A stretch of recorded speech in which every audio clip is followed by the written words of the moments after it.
And as you said, Gab, Kylian Mbappé, it's all about him right now. He says that he feels betrayed by PSG and that he's ready to leave the club as early as January. I feel like I've talked about it non-stop, Gab, so it's your turn now to tell us what you think.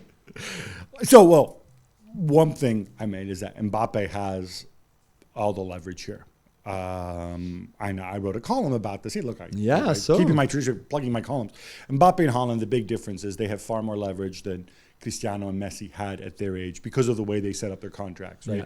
Yeah. Haaland with the clause, which Pep says doesn't exist, but then we know he does. But then does it not exist now because it only kicks in 2024? Who knows, right?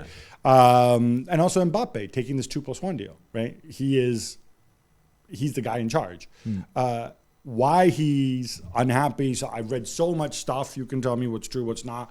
What you think is true, what's not, about Galtier and Luis Campos and Antero and all this stuff. The bottom line, though, is that I don't understand why you would flex your muscle now in this situation.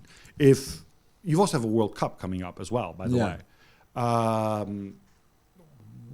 What are you so wound up about? If the moment France either win the World Cup or get eliminated during the World Cup, Mbappe says, oh, guess what? I'm unhappy with Luis Campos and Neymar and Galtier, whatever, right?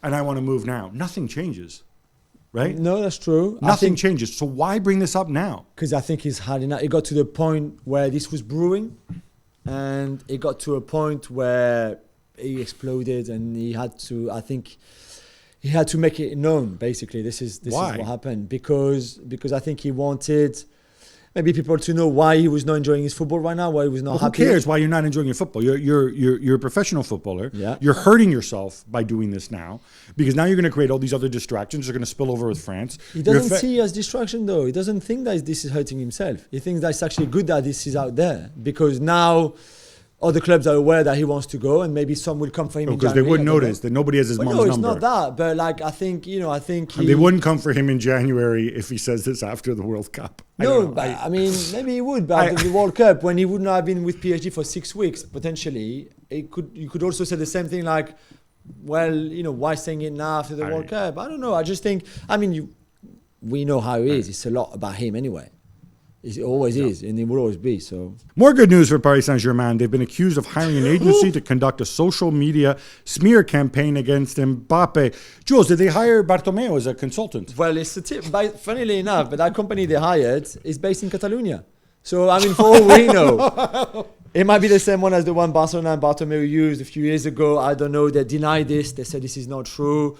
It was a smear campaign against Mbappe, but also Rabiot when he didn't want to extend his deal there. Jean-Michel Aulas at Lyon and the enemies of the club.